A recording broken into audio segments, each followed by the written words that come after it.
Kemudian Yosua mengumpulkan semua suku orang Israel di Sikem. Dipanggilnya para tua-tua orang Israel, para kepalanya, para hakimnya, dan para pengatur pasukannya, lalu mereka berdiri di hadapan Allah.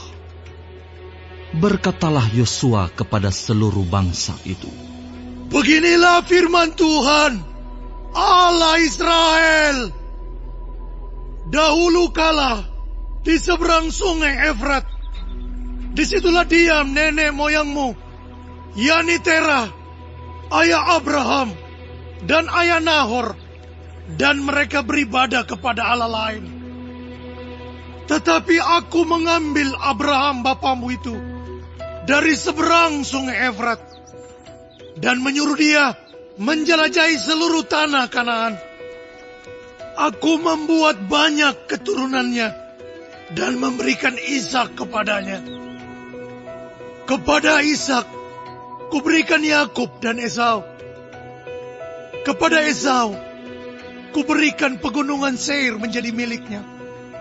Sedang Yakub serta anak-anaknya pergi ke Mesir. Lalu aku mengutus Musa serta Harun dan menulahi Mesir, seperti yang kulakukan di tengah-tengah mereka. Kemudian aku membawa kamu keluar. Setelah aku membawa nenek moyangmu keluar dari Mesir, dan kamu sampai ke laut, lalu orang Mesir mengejar nenek moyangmu dengan kereta dan orang berkuda ke laut Teberau. Sebab itu, berteriak-teriaklah mereka kepada Tuhan. Maka diadakannya gelap antara kamu dan orang Mesir itu, dan didatangkannya air laut atas mereka, sehingga mereka diliputi. Dan matamu sendiri telah melihat apa yang kulakukan terhadap Mesir. Sesudah itu, lama kamu diam di padang gurun. Aku membawa kamu ke negeri orang Amori yang diam di seberang sungai Yordan. Dan ketika mereka berperang melawan kamu, mereka kuserahkan ke dalam tanganmu, sehingga kamu menduduki negerinya. Sedang mereka kupunahkan dari depan kamu. Ketika itu, Balak bin Sipor, Raja Moab, bangkit berperang melawan orang Israel. Disuruhnya memanggil Bileam bin Beor untuk mengutuki kamu. Tetapi aku tidak mau mendengarkan Bileam, sehingga ia pun memberkati kamu. Demikianlah aku melepaskan kamu dari tangannya. Setelah kamu menyeberangi sungai Yordan dan sampai ke Yeriko, berperanglah melawan kamu warga-warga kota Yeriko, orang Amori, orang Feris, orang Kanaan, orang Het, orang Girgasi, orang Hewi, dan orang Yebus. Tetapi mereka itu kuserahkan ke dalam tanganmu. Kemudian aku melepaskan tabuhan mendahului kamu, dan binatang-binatang ini menghalau mereka dari depanmu, seperti kedua raja orang Amori itu. Sesungguhnya bukan oleh pedangmu dan bukan pula oleh panamu. Demikianlah kuberikan kepadamu negeri yang kamu peroleh tanpa bersusah-susah, dan kota-kota yang tidak kamu dirikan, tetapi kamulah yang diam di dalamnya. Juga kebun-kebun anggur dan kebun-kebun zaitun yang tidak kamu tanami, kamulah yang makan hasil. Oleh sebab itu, takutlah akan Tuhan dan beribadahlah kepadanya dengan tulus ikhlas dan setia. Jauhkanlah Allah yang kepadanya nenek moyangmu telah beribadah di seberang sungai Efrat dan di Mesir, dan beribadahlah kepada Tuhan. Tetapi jika kamu anggap tidak baik untuk beribadah kepada Tuhan, pilihlah pada hari ini kepada siapa kamu akan beribadah. Allah yang kepadanya nenek moyangmu beribadah di seberang sungai Efrat, atau Allah orang Amori yang negerinya kamu diami ini. Tetapi aku dan seisi rumahku, kami akan beribadah kepada Tuhan. Lalu bangsa itu menjawab, jauhlah daripada kami meninggalkan Tuhan untuk beribadah kepada Allah lain. Sebab Tuhan Allah kita, Dialah yang telah menuntun kita dan nenek moyang kita dari tanah Mesir, dari rumah perbudakan, dan yang telah melakukan tanda-tanda mujizat yang besar ini di depan mata kita sendiri, dan yang telah melindungi kita sepanjang jalan yang kita tempuh, dan di antara semua bangsa yang kita lalui. Tuhan menghalau semua bangsa dan orang Amori, penduduk negeri ini, dari depan kita. Kami pun akan beribadah kepada Tuhan, sebab Dialah Allah kita. Tetapi Yosua berkata kepada bangsa itu, tidaklah kamu sanggup beribadah kepada Tuhan, sebab Dialah Allah yang kudus. Dialah Allah yang cemburu. Ia tidak akan mengampuni kesalahan dan dosamu.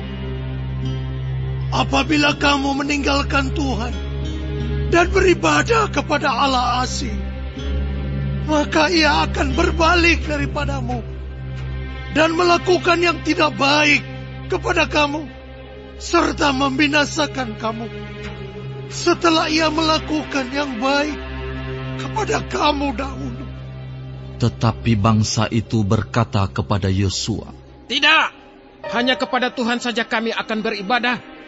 Kemudian berkatalah Yosua kepada bangsa itu, kamulah saksi terhadap kamu sendiri bahwa kamu telah memilih Tuhan untuk beribadah kepadanya. Jawab mereka, kamilah saksi. Ia berkata, maka sekarang jauhkanlah Allah asing yang ada di tengah-tengah kamu, dan condongkanlah hatimu kepada Tuhan Allah Israel. Lalu jawab bangsa itu kepada Yosua, kepada Tuhan Allah kita kami akan beribadah, dan firman-Nya akan kami dengarkan. Pada hari itu juga Yosua mengikat perjanjian dengan bangsa itu dan membuat ketetapan dan peraturan bagi mereka di Sikem. Yosua menuliskan semuanya itu dalam kitab hukum Allah. Lalu ia mengambil batu yang besar dan mendirikannya di sana, di bawah pohon besar, di tempat kudus Tuhan. Kata Yosua kepada seluruh bangsa itu, sesungguhnya batu inilah akan menjadi saksi terhadap kita, sebab telah didengarnya segala firman Tuhan yang diucapkannya kepada kita. Sebab itu batu ini akan menjadi saksi terhadap kamu, supaya kamu jangan menyangkal Allahmu. Sesudah itu Yosua melepas bangsa itu pergi, masing-masing ke milik pusakanya.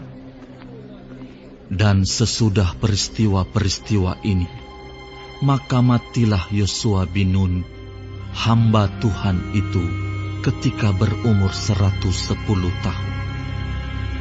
Lalu ia dikuburkan di daerah milik pusakanya di Timnat Serah, yang di pegunungan Efraim di sebelah utara Gunung Gaas. Orang Israel beribadah kepada Tuhan sepanjang zaman Yosua dan sepanjang zaman para tua-tua yang hidup lebih lama daripada Yosua dan yang mengenal segenap perbuatan yang dilakukan Tuhan bagi orang Israel. Tulang-tulang Yusuf yang dibawa orang Israel dari Mesir dikuburkan mereka di Sikem, di tanah milik yang dibeli Yakub dengan harga 100 kesita dari anak-anak Hemor, bapa Sikem, dan yang ditentukan bagi Bani Yusuf menjadi milik pusaka mereka.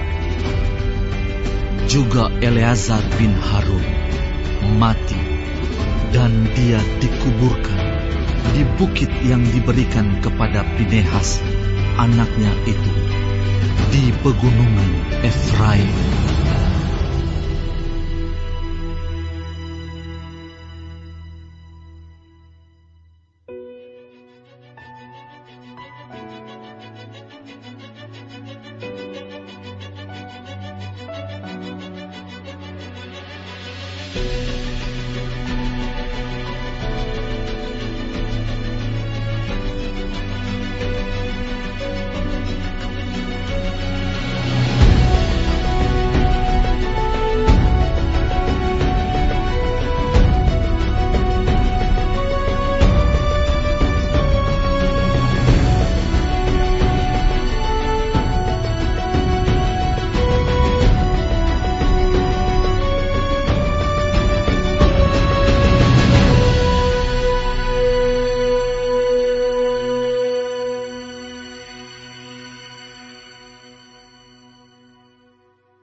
Shalom saudara-saudaraku yang kekasih di dalam Tuhan Yesus. Puji Tuhan kalau kita masih diberi kesempatan hidup sampai hari ini dan dapat mempelajari firman Tuhan dari kitab Yosua pasal 24 mengenai pembaruan perjanjian di Sikem serta Yosua dan Eleazar meninggal. Saudara, di dalam ayat 15 dikatakan Yosua kembali mengingatkan agar Israel berkomitmen untuk hidup hanya mengasihi Tuhan, tidak tergelincir dalam dosa pemberontakan, ya, untuk menjalani hidup sama seperti orang-orang kafir, menyembah dewa-dewa, menyembah sesembahan, padahal itu buatan manusia saja. Kita pun harus mempertegas komitmen kita untuk hidup hormat dan mengasihi Tuhan setiap hari. Di dalam ayat 16 dan selanjutnya, bangsa itu berjanji di hadapan Yosua. Mereka mengatakan bahwa mereka akan setia kepada Tuhan, tidak akan pernah meninggalkan Tuhan. Tetapi ternyata mereka tidak setia. Ya, mereka tidak menepati janji itu. Di dalam kitab Hakim-Hakim kita akan melihat apa konsekuensinya. Memang berbicara itu mudah, tetapi merealisir janji untuk hidup mengasihi Tuhan itu perlu perjuangan. Tetapi bersama Roh Kudus kita akan cakap, mampu untuk taat dan setia sampai akhir. Di ayat 23, Yosua menyuruh orang Israel menghancurkan dewa-dewa berhala-berhala asing. Mengikut Tuhan berarti harus menghancurkan apa saja yang menghalangi kita untuk dapat mengasihi Tuhan dengan segenap hati.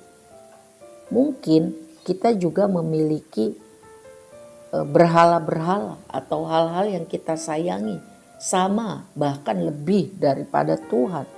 Contohnya perasaan-perasaan, ya, prioritas-prioritas yang salah. Ketamakan, sakit hati, iri hati, sombong, dan hal-hal yang kita terus pelihara, ya. Padahal kita tahu itu bertentangan dengan firman Tuhan. Saudara-saudara, kita harus hidup terus menghormati Tuhan. Kita mohon kemampuan dari Allah, Roh Kudus, untuk kita mampu hidup terus menghormati Tuhan. Saudara-saudara, tujuan Tuhan untuk memberikan kita hidup sampai hari ini agar kita hidup mempermuliakan Tuhan. Supaya dari perbuatan kita yang baik, banyak orang boleh percaya dan mengasihi Tuhan juga. Di ayat 29 sampai 31 berkisah tentang Yosua yang membuka kepemimpinan baru sesudah Musa diberi tugas yang sangat berat, yaitu memimpin Israel merebut negeri Kanaan. Tetapi Yosua memimpin bangsa itu dengan mengikuti Tuhan dengan segenap hati, sehingga dia mampu melewati kesusahan, kesulitan bersama Tuhan, mengalami kemenangan-kemenangan. Kuncinya adalah ketaatannya secara rohani. Yosua adalah orang yang setia. Ia tidak pernah meninggalkan Tuhan. Respon Israel selama bertahun-tahun di bawah kepemimpinan Yosua itu karena anugerah Tuhan dan karena Yosua setia. Di ayat 29 sampai 33 dijelaskan mengenai akhirnya Yosua dan Eleazar imam itu meninggal. Tetapi mereka sudah meletakkan dasar-dasar ketaatan iman kepada Tuhan. Ya. Mereka menghormati Tuhan dan melayani Tuhan. Ini adalah pilihan hidup. Saudara-saudara, Tuhan berjanji untuk mengampuni, mengasihi kita, dan memampukan kita oleh Roh-Nya untuk melakukan pekerjaan-pekerjaan Tuhan di bumi. Perjanjian kasih setia Tuhan itu mengharuskan kita meninggalkan prinsip dan praktek yang menyimpang tidak sesuai dengan kehendak Tuhan. Sebab itu marilah kita memberikan hidup kita untuk taat dan setia, karena Tuhan mau memakai hidup kita bagi kemuliaan-Nya. Amin. Tuhan Yesus memberkati.